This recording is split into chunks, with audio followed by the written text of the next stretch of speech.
राज्याच्या पावसासंदर्भातली एक महत्त्वाची बातमी आहे।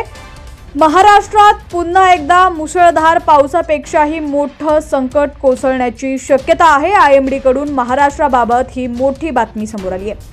बंगालच्या उपसागरात कमी दाबाचा पट्टा निर्माण झालाय, त्यामुळे भारतीय हवामान विभागाकडून पावसाबाबत हाय अलर्ट जारी करण्यात आलाय।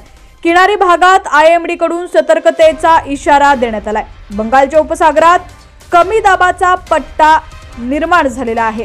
बंगालच्या उपसागरात चक्रीवादळ तयार झाल्यामुळे देशातील अनेक भागांमध्ये मुसळधार पावसाचा इशारा हवामान विभागाकडून देण्यात आलाय। याचाच परिणाम म्हणून ईशान्य भारतातील राज्यांमध्ये सध्या मुसळधार पाऊस पडत आहे।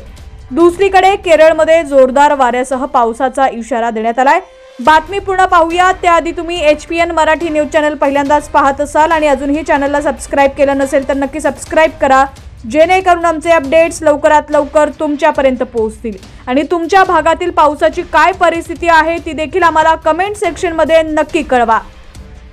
तर बंगालच्या उपसागरात निर्माण झालेल्या कमी दाबाच्या पट्ट्याच्या पार्श्वभूमीवर हवामान विभागाकडून या प्रदेशात राहणाऱ्या लोकांना हाय अलर्ट जारी करण्यात आलाय।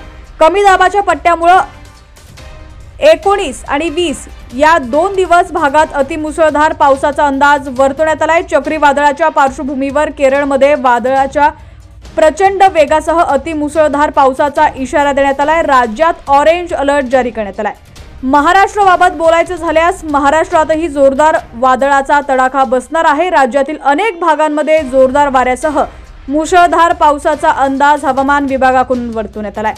राज्यातील काही जिल्ह्यांमध्ये येलो अलर्ट देण्यात आलाय। कोकणातील रत्नागिरी आणि सिंधुदुर्ग या जिल्ह्यांमध्ये येलो अलर्ट देण्यात आला असून वादळी वारा आणि विजांच्या कडकडाटासह पावसाचा अंदाज वर्तवण्यात आलाय।